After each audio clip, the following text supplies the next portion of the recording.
Shalom, pemirsa yang diberkati Tuhan, bertemu kembali dalam seri pelajaran Sekolah Sabat. Mari kita berdoa.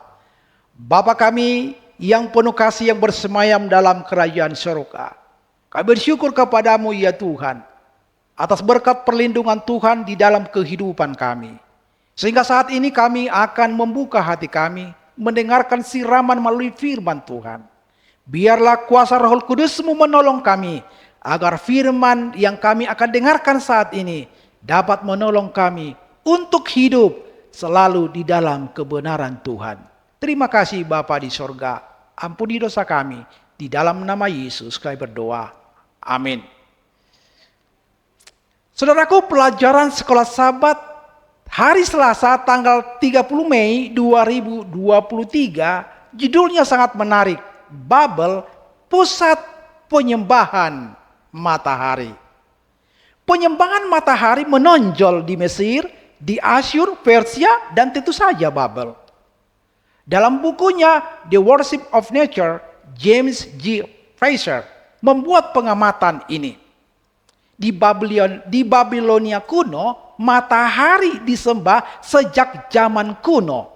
Jilid 1 halaman 529. Ini mungkin tampak mengejutkan, tetapi terkadang penyembahan matahari di Babilonia memengaruhi penyembahan umat Allah di dalam perjanjian lama.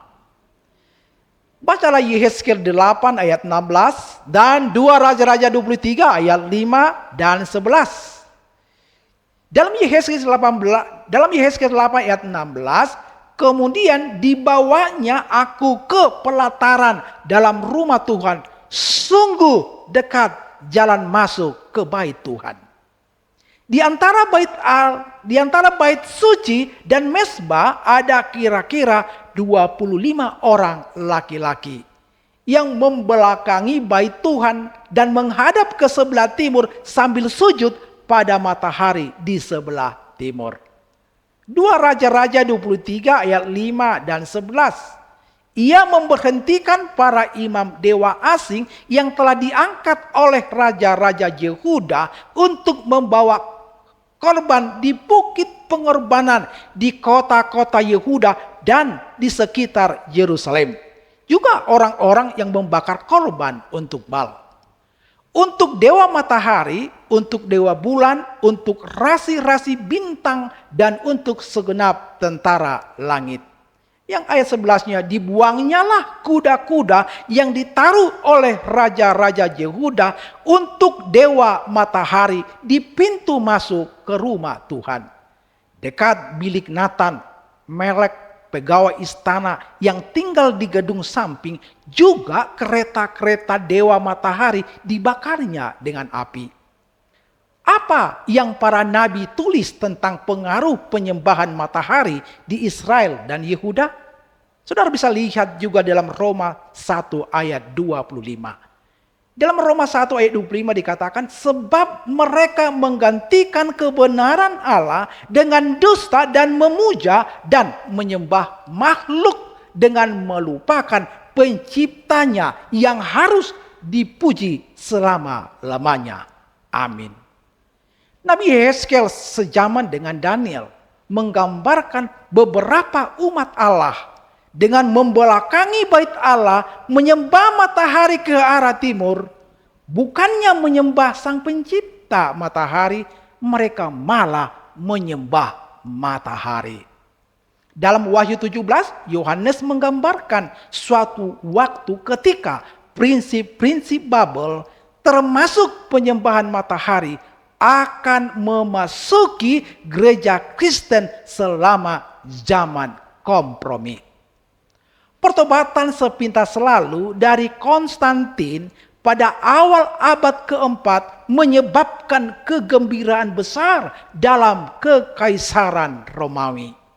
Konstantin memiliki ketertarikan yang kuat terhadap pemujaan matahari. Edward Gibbon, sejarawan terkenal, menulis, matahari secara universal dirayakan sebagai pemandu dan pelindung Konstantin yang tak terkalahkan. The History of the Decline and Fall of the Roman Empire bab 20. Pada tahun 321 Masehi, Konstantin juga mengeluarkan undang-undang hari Minggu yang pertama. Dekret ini menyatakan pada hari terhormat matahari, biarkan para hakim dan orang-orang yang tinggal di kota beristirahat dan biarkan semua bengkel ditutup. Edict of Constantine 321 Masehi. Ini bukan hukum yang memberlakukan pemelihara hari Minggu untuk semua rakyat Konstantin. Tetapi hal itu memperkuat pemeliharaan hari Minggu di benak penduduk Romawi.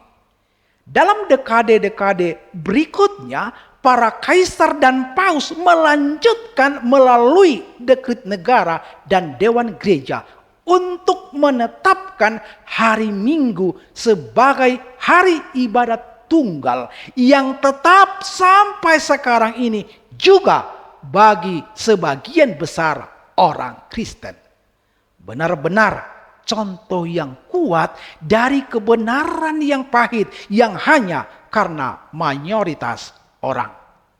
Percaya pada sesuatu atau mempraktekannya tidak membuatnya benar. Lihatlah ke sekeliling betapa lazimnya penyembahan hari Minggu di gereja-gereja Kristen. Apakah yang seharusnya mengajarkan kita dari fakta ini tentang betapa meluasnya tipu daya iblis?